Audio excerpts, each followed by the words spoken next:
नमस्कार दोस्तों, आप लोग आ चुके हैं अभी आपके अपने यूट्यूब चैनल आनंद मैथमेटिक्स क्लासेस में। और आज हम एक ज़बरदस्त टॉपिक लेकर आए हैं और वो है क्लास 10th के लिए, आज बच्चे के लिए है, जो कि आज एग्ज़ाम दिए हैं 17 फरवरी के फर्स्ट शिफ्ट में। और जिसका ग्रुप सी है उसके लिए भी और जिसका नहीं भी है वो भी मिला लीजिएगा। ग्रुप सी है उसको मिलाने के लिए आसानी होगा, वो आसानी से हम लोग मिला लेंगे। ग्रुप सी वाले विद्यार्थी आसानी से चलते हैं अपनी नई दुनिया के साथ। पहले बताते हैं कि देखिए ग्रुप सी में ऐसे सारे क्वेश्चंस को हम सोल्यूशन करेंगे, मैथमेटिक्स का A to Z क्वेश्चंस। तो चलिए हम लोग बारीकी से देखते हैं एक एक क्वेश्चंस को और क्वेश्चंस नंबर हम नेक्स्ट की दुनिया में बढ़ते हैं। क्वेश्चन नंबर देखिए, हम पहला सबसे पहले देखेंगे और पहला क्वेश्चन हम लोग के आ गया है, अपने स्क्रीन पे देख सकते हैं आप लोग कि पहला क्वेश्चन है के किस मान के लिए, हाँ जी, के किस मान के लिए समीकरण इतना संपाती होगा। तो आपका ऑप्शन नंबर डी हो जाएगा। पहला का ऑप्शन क्या हो जाएगा, डी हो जाएगा। चलिए क्वेश्चन नंबर नेक्स्ट में आते हैं। क्वेश्चन नंबर 2 की दुनिया में हम लोग आते हैं। क्वेश्चन नंबर 2 क्या कहता है कि यदि हम लोग देख लीजिएगा कि इतना बराबर है तो 2 का आंसर क्या हो जाएगा, अनगिनत हो जाएगा। क्या हो जाएगा, अनगिनत हो जाएगा। चलिए क्वेश्चन नंबर 3 की दुनिया में हम लोग आते हैं। क्वेश्चन नंबर 3 क्या कहता है, क्वेश्चन नंबर 3 कहता है कि निम्नलिखित में से कौन सा द्विघात समीकरण है। तो ऑप्शन नंबर सी आपका करेक्ट ऑप्शन हो जाएगा कि ये द्विघात समीकरण है। ऑप्शन नंबर सी द्विघात समीकरण आपको आता है। चलिए क्वेश्चन नंबर 4 की दुनिया में आते हैं हम लोग। 4 क्वेश्चन कहता है कि निम्नलिखित में से कौन द्विघात समीकरण नहीं है। तो ऑप्शन नंबर डी आपका द्विघात समीकरण नहीं है। चलिएगा क्वेश्चन नंबर अगला 5वां की ओर बढ़ते हैं। क्वेश्चन नंबर 5 की दुनिया में आते हैं। क्वेश्चन नंबर 5 क्या कहता है कि यदि द्विघात समीकरण इतना का मूल समान है तो पी का मान क्या होगा, 0,8 होगा। ये ऑप्शन नंबर आपका सी हो जाएगा। 5 का ऑप्शन नंबर सी हो जाएगा जी। चलिए क्वेश्चन नंबर 6 की दुनिया में हम लोग आते हैं। क्वेश्चन नंबर 6 कहता है कि यदि समीकरण इतना का कोई मूल वास्तविक नहीं है तो के का मान क्या हो जाएगा जी। तो ऑप्शन नंबर आपका सी हो जाएगा। करेक्ट, सबका सोल्यूशन हम कर चुके हैं। देखिए आप बगल में आप सोल्यूशन को भी देख सकते हैं। ऑप्शन नंबर आपका सी हो जाएगा। चलिए क्वेश्चन नंबर हम लोग 7 की दुनिया में बढ़ते हैं। 7 नंबर क्वेश्चन क्या कहता है और आपके सामने देखिए। 7 कहता है यदि अल्फा बीटा द्विघात समीकरण इतना के मूल है तो अल्फा प्लस बीटा माइनस 3 का मान ज्ञात कीजिए। हम सोल्यूशन करने पर आ गया है 2√3 आ गया है। चलिए क्वेश्चन ऑप्शन नंबर सी, 7 का सी हो गया। क्वेश्चन नंबर 8 की दुनिया में हम लोग बढ़ते हैं। क्वेश्चन नंबर 8, क्वेश्चन नंबर 8 कह रहा है कि समांतर श्रेणी का 14वां पद क्या होगा। तो 14वां पद देखिए हम लोग यहाँ निकाल चुके हैं, a + 13d करके। और आपका ऑप्शन नंबर हो गया बी, यूजर करेक्ट आंसर, यानी 8 का ऑप्शन नंबर बी हो जाएगा, मिला लीजिएगा। चलिए क्वेश्चन नंबर हम लोग 9 की दुनिया में आते हैं। 9 क्या कहता है, कहता है निम्नलिखित में से कौन समांतर श्रेणी में है। तो समांतर श्रेणी में कौन है, ए नंबर ऑप्शन में समांतर श्रेणी में है। 9 का ए करेक्ट आंसर है। चलिए क्वेश्चन नंबर हम लोग 10 की दुनिया में आते हैं। क्वेश्चन नंबर 10 कहता है कि समांतर श्रेणी इतना का एनवां पद क्या होगा। तो हो जाएगा 21 - 5n। हम सोल्यूशन देखिए बगल में कर चुके हैं, यहाँ पे आप लोग सोल्यूशन भी देख सकते हैं कैसे हुआ है। चलिए आपका ऑप्शन नंबर बी हो गया। चलिए ऑप्शन नंबर बी हो गया, 10 का ऑप्शन नंबर बी हो गया। चलते हम लोग 11 की ओर। 11 नंबर क्वेश्चन में करेक्ट करने नहीं आया, समझ में आता है। चलिए 12 देखते हैं किधर चल गया। चलिए 12 नंबर देखिएगा पहले। 12 नंबर क्वेश्चन है, 11 का सोल्यूशन नहीं किए थे। 12 आ गया कि त्रिभुज इतना में 90 डिग्री हो जाएगा, यानी कि 12 का ऑप्शन नंबर डी हो जाएगा। चलिए 13 की ओर बढ़ते हैं हम लोग। 13 नंबर में कहता है कि ऑप्शन क्या हो जाएगा। तो 13 में कहा है कि त्रिभुज पी क्यू आर में बिंदु एस और टी इस प्रकार से है कि मतलब इतना इतना। तो इसका ऑप्शन हल करने पर 4 आता है। ऑप्शन नंबर ए हो जाएगा आपका करेक्ट आंसर। जब त्रिभुज को पारिएगा, यहाँ पे इसे लीजिएगा, दोनों का अनुपात रेशियो निकालिएगा, तो आपका ऑप्शन नंबर 4 आ जाएगा। चलिए हम लोग क्वेश्चन नंबर 14 की ओर बढ़ते हैं। 14 आपके बगल में स्क्रीन पर दिख रहा है। 14 कह रहा है कि वही बात एकदम सेम टू उसी पर 10 पर है, तो इसका आंसर हो जाएगा 8 हो जाएगा। 14 का ऑप्शन नंबर ए हो जाएगा। चलिए क्वेश्चन नंबर 15 की ओर बढ़ते हैं। क्वेश्चन नंबर 15 में देखिए क्या कर रहा है कि 6 सेंटीमीटर त्रिज्या वाली वृत्त पर खींची गई 2 स्पर्श रेखाओं के बीच की दूरी कितना हो जाएगा, 12 सेंटीमीटर हो जाएगा। ये वृत्त है, मान लिया जाए इसे ऐसे त्रिज्या 6 है, तो उनमें भी छो कितना हो जाएगा, 12 सेंटीमीटर हो जाएगा। चलिएगा क्वेश्चन नंबर 16 की दुनिया में आते हैं। किसी बाह्य बिंदु से वृत्त पर खींची गई किसी बाह्य बिंदु से वृत्त पर कितनी स्पर्श रेखाएं की जा सकती है। तो केवल 2 स्पर्श रेखाएं खींची जाती है जो आपस में बराबर होती है। चलिए ऑप्शन नंबर आपका बी हो जाएगा, इसका करेक्ट आंसर हो जाएगा। ऑप्शन नंबर बी हो जाएगा, बी। चलिए क्वेश्चन नंबर 17 की ओर बढ़ते हैं। क्वेश्चन नंबर 17 कहता है आपका आकृति दिया गया और इसको बनाने के लिए कहा गया है ए पी बी का मान आप निकालिएगा तो 50 डिग्री आ जाएगा। 17 का हो जाएगा बी, ऑप्शन बी। चलिए 17 का करेक्ट आंसर, यहाँ जो भी दिया जा रहा है आंसर सही दिया जा रहा है। चलिए आगे आप मेरे चैनल पर पहली बार जुड़े हैं तो चैनल को सब्सक्राइब कर दीजिए और बेल आइकन को प्रेस कर दीजिए ताकि लेटेस्ट अपडेट आपको मिलता रहे। चलिए और आपको नेक्स्ट क्वेश्चन की ओर दिखाते हैं। 18 नंबर क्वेश्चन। क्वेश्चन 18 में कहा था कि दी हुई आकृति में से आप कौन Q P Q O P Q का मान ज्ञात कीजिए। आपका 25 डिग्री आ जाएगा। चलिए ऑप्शन नंबर बी हो गया। 18 का कितना हो गया? ऑप्शन बी हो गया। 18 का ऑप्शन बी आ गया। चलिए 19 की दुनिया में आते हैं। 19 में कहा रहा कि बाह्य रूप से स्पर्श करने वाले दो वृत्तों के उभयनिष्ठ संख्या कितनी हो जाएंगी? तो ऑप्शन नंबर बी हो जाएंगे। चलिए ऑप्शन नंबर बी हो गया। 19 के बी हो गया। चलिए क्वेश्चन नंबर 20 की दुनिया में आते हैं। 20 में कहा रहा है कि कौन ओ ए बी का मान ज्ञात की, जो कि 70 आया था, जो कि सही आंसर है। 20 का डी हो जाएगा। 20 का डी हो जाएगा। मिलाते जाइए 20 का डी हो जाएगा। 21 का देखते हैं कि थीटा और फाई का पूरक होगा, तो ऑप्शन नंबर बी में होगा। ये तीनों में नहीं हो सकता है। ऑप्शन नंबर बी आपका करेक्ट आंसर हो जाएगा। 21 का बी। चलिए मिला लिए होंगे, आशा करते हैं। 22 में कहता है कि साइनस को थीटा इसको कॉस में, तो हो जाएगा वैल्यू 1 हो जाएगा। ऑप्शन नंबर बी हो जाएगा। 22 का बी हो जाएगा। 23 का आपका 1 + tan square theta sec square theta होता है, इसीलिए आपका ऑप्शन हो जाएगा 23 का हो जाएगा, आपको बी हो जाएगा। 23 का बी हो जाएगा। चलिए नेक्स्ट क्वेश्चन की ओर बढ़ते हैं। क्वेश्चन नंबर 24 की दुनिया में आते हैं। क्वेश्चन नंबर 24 में कहता है इतना, तो sine square alpha cos pi 1 होता है, ये गुने 2 हो जाएगा। ऑप्शन नंबर आपका हो जाएगा सी योर करेक्ट आंसर हो जाएगा। जहाँ पे आपको सी दिखेगा वहीं पे मार के भाग देगा। आपको 25 नंबर क्वेश्चन कह रहा है कि 5 cosec square theta -5 cot square theta value हो जाएगा केवल 5 +5, कोई माइनस मार देगा नहीं सर, +5 होगा। चलिए 3 अल्फा बराबर 180 डिग्री है, तो हमको पूछ दिया कॉस अल्फा का मान कितना होगा? 1/2 होगा, क्योंकि अल्फा का मान 60 होता है, कॉस 60 का मान 1/2 होता है। चलिए क्वेश्चन नंबर हम लोग बढ़ते हैं 27 की दुनिया में। यदि ए साइन थीटा बराबर 1 है, बी कॉस थीटा बराबर 1 है, तो tan थीटा मान b/a हो जाएगा। हम लोग यहाँ पे आपको हल करके भी दिखा दिए, दोनों को भागा दे दिए, तो tan थीटा का मान आ गया। चलिए क्वेश्चन नंबर 28 की दुनिया में हम लोग बढ़ते हैं। 28 में कह रहा है कि 1/√3 किसका मान है? tan 30 का मान है, तो लोलो जानता है। 28 का हो जाएगा ऑप्शन नंबर बी। आप बहुत अच्छे हैं। चलिए 29 में आते हैं कि sec थीटा + tan थीटा बराबर x है, तो tan थीटा का मान कितना होगा? तो हल करने पर आ गया x² - 1/2x, यानी ऑप्शन नंबर बी। 29 का ऑप्शन नंबर बी आपका करेक्ट आंसर हो गया। चलिए 30 में आते हैं। 30 क्वेश्चन कह रहा है कि sin square 5 + 1/1 + tan square 5 value हो जाएगा 1, ऑप्शन नंबर ए हो जाएगा। यहाँ पे आपको सोल्यूशन दिख रहा है, आप देख सकते हैं। तो 30 का आपका ए हो गया। चलिए हम लोग 31 की बढ़ते हैं।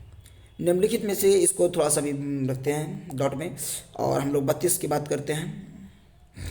32 में कह रहा है कि प्रेक्षण द बाहुल्य कितना हो जाएगा? तो 15 हो जाएगा। 15 ये सही मारा हुआ है। जो ज़्यादा बार है वही आंसर हो जाएगा।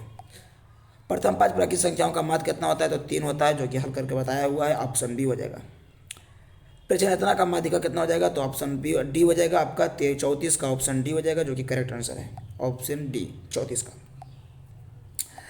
35 नंबर क्वेश्चन को हम लोग देखने का प्रयास करते हैं। 35 क्या कहता है? 3 गुने माध्यिका और बहुलक +2 माध्यिका, यहाँ से बहुलक आंसर हो जाएगा। ऑप्शन नंबर सी हो जाएगा आपका। नंबर 35 का सी हो जाएगा। चलिएगा अब हम लोग आगे भी देखने का प्रयास करते हैं। 36 कह रहा है कि ए भुजा वाले संभावित त्रिभुज होता है √3/4 गुने भुजा स्क्वायर होता है। ऑप्शन नंबर सी हो जाएगा। 36 का सी। चलिएगा 37 में आ जाएगा। 37 में कह रहा है कि यदि वृत्त की परिधि और परिमाप इतना है, दोनों बराबर 88 है, तो क्या रिलेशन हो सकता है? तो इसका ऑप्शन नंबर हो जाएगा आपका सी हो जाएगा। ऑप्शन सी हो जाएगा 37 का करेक्ट आंसर। 38 का आंसर हो जाएगा कि ए हो जाएगा। 38 का 1 हो जाएगा। चलिए 39 को हम लोग देखते हैं। 39 में है कि ऑप्शन बी हो जाएगा, और 39 का ऑप्शन बी हो जाएगा। मिला लीजिएगा। 40 का देखिएगा। 40 का ऑप्शन नंबर डी हो जाएगा, और 40 का ऑप्शन नंबर डी हो जाएगा। चलिएगा 41 देखिएगा। 41 का सी हो जाएगा। चलिएगा 42 देखिएगा। 42 का ए हो जाएगा। चलिएगा 43 देखिएगा। 42 हो गया। 43 देखिएगा। किसी बहुपद का घात कितना होता है? पूर्ण संख्या के रूप में होता है सी। 43 का सी हो गया। चलिएगा 44 देखिएगा। अलेख परपले होगा, ऑप्शन नंबर बी हो जाएगा। चलिएगा 44 हो गया। 45 देखिएगा। 45 को ए मारेंगे। चलिएगा 46 देखिएगा। 46 में बोलिएगा डी नंबर हो जाएगा। 46 का डी हो जाएगा। चलिएगा 48 देखिएगा। 47 और 47 में ए हो जाएगा। ए मार लीजिएगा 47 का। और चलिए हम लोग 48 देखते हैं। 48 देखते हैं। चलिएगा 49 देखते हैं। 48 और इसका हो जाएगा P1 49 आ गया। चलिए इसका -6 हो जाएगा। ऑप्शन नंबर सी हो जाएगा। 49 का ऑप्शन सी हो जाएगा। चलिएगा 50 देखिएगा। 2 हल आएगा। चलिए बहुत अच्छा है, आपका ऑप्शन नंबर सी हो जाएगा, कोई दिक्कत नहीं है। एक कामन देखिएगा। 51 का आंसर हो जाएगा 4, यानी ऑप्शन नंबर डी हो जाएगा। 51 का डी हो जाएगा। चलिए 52 देखिएगा, 3 से इंटू 3 गुणा कहते हैं कितना हो जाएगा, ऑप्शन नंबर बी हो जाएगा। ऑप्शन नंबर बी हो जाएगा। ऑप्शन नंबर 52 का बी हो जाएगा। ऑप्शन बी हो जाएगा। 52 का ऑप्शन नंबर बी होगा। चलिएगा 53 का ऑप्शन नंबर सी हो जाएगा। हल कीजिएगा, 53 का ऑप्शन नंबर सी आएगा, 25 पाई सेंटीमीटर स्क्वायर आ जाएगा। चलिएगा 54 देखने का हम लोग प्रयास करते हैं। 54 का ऑप्शन ए हो जाएगा। 54 का ए हो जाएगा। सॉल्यूशन बगल में आपको लिखा हुआ है। चलिएगा 55 का आपको सामने दिख रहा है कि 55 का ऑप्शन नंबर डी हो जाएगा। 55 का ऑप्शन नंबर डी हो जाएगा। 55 का डी हो जाएगा। 56 देखते हैं। 56 का आपका हो जाएगा डी। 56 का भी डी, 3/2 हो जाएगा। आप देख सकते हैं 57 का बोल रहा प्रायिकता न्यूनतम कितना होता है, तो 0 होता है। प्रायिकता न्यूनतम कितना होता है, 0 होता है। चलिएगा 57 भी हो गया। 58 हो गया, किसी पासी को फेंकने और विषमानी की प्रायिकता 1/2 होता है। सी हो जाएगा। 58 का ऑप्शन नंबर सी हो जाएगा। 59 देखिएगा तो 3/10 हो जाएगा। ऑप्शन नंबर सी हो जाएगा, क्योंकि दशमलव हटेगा तो 7/10, सॉरी 7 है, ये है। और जब 70% 70 है, 0.7 है, तो हारने की प्रायिकता 0.3 आएगा। चलिएगा 60 में देखिएगा 1/26 आ जाएगा। ऑप्शन नंबर सी हो जाएगा। 61 में तो ये तो लो जान जाएगा, 1 होता है। चलिए 61 का हो गया डी नंबर। चलिएगा 62 को हम लोग देखेंगे तो साइन 0 आ जाएगा। हम सोल्यूशन कर दिए थे। चलिएगा 62 का बी आ गया। चलिएगा 63 देखिएगा। 63 देखिएगा प्रथम पाद हो जाएगा, फर्स्ट क्वाड्रेंट हो जाएगा। चलिएगा 64 देखिएगा। 64 का 1/3 हो जाएगा, √3 हो जाएगा। 1/√3 हो जाएगा। ऑप्शन नंबर सी हो जाएगा। 64 का सी आ जाएगा। 65 का ए हो जाएगा। चलिए ज़्यादा सोचने की ज़रूरत नहीं है। 65 का ए हो गया। 66 के 30 डिग्री हो जाएगा। चलिए 66 हो गया। 67 के आते हैं। 67 का ए हो जाएगा। चलिए 67 का ए हो जाएगा। 68 का 5 हो जाएगा। बीच की दूरी करके आप निकाल लीजिएगा। 68 के 5 आ गया। 69 में से इनमें से कोई नहीं आता है। चलिएगा 69 का इनमें से कोई नहीं है। मूल बिंदु 0,0, लड्डू भरपेट लड्डू खाइए, मूल बिंदु ले जाइए। ये थोड़ा सा क्रैक कर गया, घूम गया। चलिए समझने का हम लोग प्रयास कर लेंगे। कारण निम्नलिखित में सब छोटी प्राकृतिक संख्या 1 हो जाएगा, यानी 71 का सी हो जाएगा। 72 का ए हो जाएगा। 71 से 72 ए, 71 से 72 ए, 71 से 72 ए, 71 से 72 ए, 71 से 72 ए, 71 से 72 ए। चलिएगा समझने का प्रयास कीजिएगा। 71 से, चलिएगा अब हम लोग देखेंगे 73 को, 73 को, सॉरी 73 का हो जाएगा ए। 73 का ऑप्शन नंबर ए हो जाएगा। चलिए हम लोग देखते हैं। अब 74 की दुनिया में आते हैं। 74 को हम लोग समझने से पहले देखेंगे कि क्या आंसर होगा। 74 का आंसर हो जाएगा आपका बी हो जाएगा। 74 का बी हो जाएगा। 75 का सी हो जाएगा। 75 का सी हो जाएगा। चलिएगा 75 का सी हो जाएगा। 76 को हम लोग देखने का प्रयास करते हैं। 76 का क्या आंसर है। 76 का ए हो जाएगा। दोनों का मासा 18 और 72 का मासा 18। चलिएगा हम लोग देखते हैं 77 को। 77 में हम लोग क्या समझेंगे। 77 का है ऑप्शन नंबर हो जाएगा आपका, देखिएगा 77 का हो जाएगा ए। 77 का क्या हो जाएगा, ए हो जाएगा। चलिएगा नेक्स्ट करते हैं 78 में। 78 में 2p हो जाएगा, क्योंकि सम संख्या का रहा सम धनात्मक पूर्णांक के रूप में 2p है। चलिएगा विषम का था तो फिर 1 जुड़ जाता। अब हम लोग आते हैं 79 में। 79 को हम लोग देखने का प्रयास करेंगे और समझने का हम लोग प्रयास करते हैं। दशमलव प्रशांत कौन है, जो भागा देकर देख लीजिए। ये थोड़ा सा भागा देने में समय लग गया, इसीलिए इसको हम नहीं उतार पाए अभी तक। चलिए समझने का प्रयास कीजिएगा आप लोग।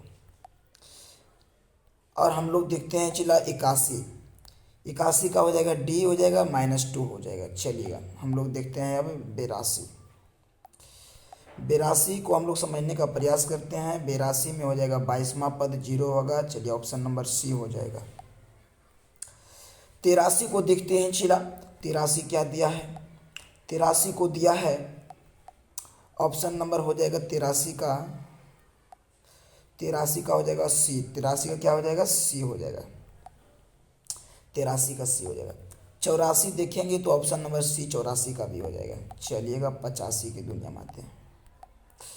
85 कहता है, 85 देखेंगे हम लोग बढ़िया से बारीकी से तो समझेंगे बढ़िया से। 85 में ऑप्शन नंबर बी हो जाएगा, 86 का डी हो जाएगा, 87 का सी हो जाएगा। चलिएगा तीनों का हम लोग सीख चुके हैं। अब आगे बढ़ते हैं। 88 का हो जाएगा ए हो जाएगा, 88 का ऑप्शन नंबर ए हो जाएगा, 88 का ए हो जाएगा। चलिए हम लोग 79 के तहत बढ़ते हैं, 89 के तहत बढ़ते हैं तो 90 डिग्री हो जाएगा। चलिए 89 भी क्लियर हो गया हम लोग को। 90 की दुनिया में बढ़ते हैं, 90 के दशक में आते हैं। 90 में आने की वैल्यू पता चल गया कि इसका बी हो जाएगा, ऑप्शन नंबर ए हो जाए, बी हो जाएगा। 90 का ऑप्शन नंबर बी वैल्यू 1। चलिएगा 90 तक तो हो गया। चलिए 91 की दुनिया में बढ़ते हैं। 91 की दुनिया में बढ़ने से पहले आप समझिएगा बाह्य अक्ष किस बिंदु का भुज कितना होता है, 0 होता है। चलिएगा ऑप्शन नंबर बी हो गया 91 का। चलिएगा हम लोग 92 की दुनिया में बढ़ते हैं। 92 क्या कहता है? चलिए 92 कहता है कि सार अंतर निकालिए तो 1/8 आ जाएगा, ऑप्शन नंबर ए हो जाएगा। 92 का ऑप्शन नंबर ए हो जाएगा। चलिएगा 93 की दुनिया में आते हैं। 93 कहता है चिला, 93 कहता है कि -2 हो जाएगा, ऑप्शन नंबर डी हो जाएगा। चलिएगा 93 का और डी हो गया। 94 में आते हैं हम लोग। 94 समझने का हम लोग प्रयास करते हैं। तो 94 का कहना है, 94 का कहना है कि ऑप्शन नंबर बी हो जाएगा। मध्य बिंदु का नियामक निकालना था तो ऑप्शन नंबर बी हो जाएगा 94 का। चलिए हम लोग 95 की दुनिया में बढ़ते हैं। 95 बढ़ने से पहले हम लोग समझने का प्रयास करते हैं। 95 बढ़ जाते हैं, थोड़ा सा समझने का प्रयास कीजिएगा। 95 में क्या दे दिया है समझिएगा। 95 में दे दिया है चिला कि मतलब कि केंद्रक का निर्माण नियम, तो तीनों के जोड़ के 3 से भागा देना है, ऑप्शन नंबर डी आपका हो जाएगा 95 का। चलिएगा हम लोग 96 में आते हैं। 96 में आने के बाद पता चल गया चिला कि 96 में देखिए कि दोनों की संरेख है तो के का मान निकालिए, त्रिभुज के क्षेत्रफल 0 कीजिए। करने के बाद आपको के का मान 0 आ गया, हम निकाल चुके हैं। चलो आप लोग निकाल लिया, यहाँ पे देखिए हम हल किए हुए हैं। चलिए क्वेश्चन नंबर हम लोग चलते हैं 96 की दुनिया में। 96 में हम लोग बात करेंगे चिला आज बढ़िया से और समझने का हम लोग प्रयास करेंगे। 96 का आंसर शायद मिट गया है। चलिए 97 देख लीजिए, 97 का ऑप्शन बी हो जाएगा। चलिएगा 98 का देखिएगा, 98 का ऑप्शन नंबर डी हो गया चिला। 99 की दुनिया में हम लोग बढ़ते हैं चिला। 99 के बढ़ने से पहले आप लोग समझिएगा 99 का त्रिभुज की तीनों का यूनिट का एक फल 180 डिग्री होता है, ऑप्शन नंबर बी हो जाएगा। लास्ट क्वेश्चन में बढ़ रहे हैं चिला 100वां क्वेश्चन में आ रहे हैं। 100वां क्वेश्चन में है चिला क्या है कि इतना में कोण पी का मान पूछ रहा था तो कोण पी का मान 100 डिग्री है, हम निकाल चुके हैं। चला इसमें कोई दिक्कत नहीं है। हम 100 क्वेश्चन में से चला आपको हम यही किए होंगे कि 2-4 क्वेश्चन छोड़े होंगे, ज़्यादा नहीं छोड़े होंगे। चलिए समय अभाव होने के कारण आप लोग के लिए मैं इतना रहने देता हूँ। विशेष मिलूंगा चला अगली वीडियो के साथ। अगर सभी रिव्यू लेना चाहते हैं हर एक विषय का तो हमारे चैनल को अभी तक सब्सक्राइब नहीं किए हैं तो सब्सक्राइब कर दीजिए और बेल आइकन को प्रेस कर दीजिए। आज के लिए इतना ही। जय हिंद, जय भारत, धन्यवाद सभी को। बेस्ट ऑफ लक, आप लोग का एग्जाम बढ़िया जाए। और कमेंट सेशन में जरूर कमेंट कीजिए कि किसका कितना नंबर सही गया है, तो मुझे अच्छा लगेगा और बहुत बेहतरीन लगेगा। आज के लिए इतना ही। जय Hind, bye bye, see you, love you, bye bye, Tata.